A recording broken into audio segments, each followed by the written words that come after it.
தனிச்சு நின்று காட்டணும், வாக்குக்கு காசு கொடுக்காம வென்று காட்டணும். அத ஒரு தடவை பேச சொல்லுங்களா மேயர. என்கிட்ட கேள்வி கேட்கறீங்களே, சொன்ன அவர்கள்ட்ட இதே மாதிரி நீட்டி கேள்வி கேட்க முடியாதா? கூட்டணி சேர்க்க கட்சியே இல்லை, எல்லாத்தையும் கூட்டி வச்சுக்கிட்டாச்சு. வாக்குக்கு காசு கொடுக்கும் போதே ஒன் நேரமே செத்து போச்சு. செத்து போச்சு இல்ல. நீதான் பெரிய சாதனையாளன், பெரிய அமைப்பு, கொள்கை ரீதியான கோட்பாடு கொண்டவன், அங்க போய் பேச வேண்டியதானே. பெரியாரை ஒண்ணுமே செய்ய முடியாதுன்னு சொல்ல இந்த கோட்பாட்டு ஆளுகள் தேர்தல் களத்துல பெரியாரை சீமான் தவறாக பேசிவிட்டான். அதனால சீமானுக்கு ஓட்டு போடாதீன்னு சொல்லி ஓட்டு கேட்க உங்கள யாருக்காவது இந்த பெரியாரை போற்றி துதிக்கிற தலைவர்களுக்கு துணிவு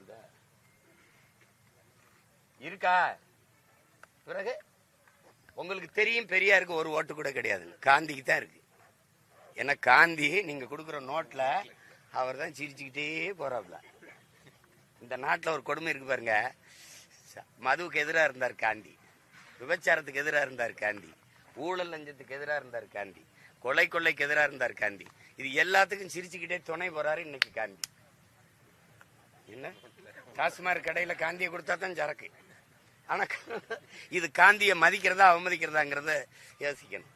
அதனால இந்த நாட்டின் ஆட்சியாளர்களுக்கு காந்தியை தயவு செய்து எடுத்துட்டு மக்களின் மனத்துல இடம் கொடுத்துட்டு பணத்துல உங்க படங்களே போட்டுக்கிறீங்க. தயவு செய்து உங்க படங்களே போட்டுக்கிறீங்கன்னா ராஜபக்சே அவர் படத்தையே போட்டுக்கிட்டாப்ல. நாங்க யாரும் கேட்க போறது இல்லை. காந்தியை விடுதலை செஞ்சிருங்கன்றோம்.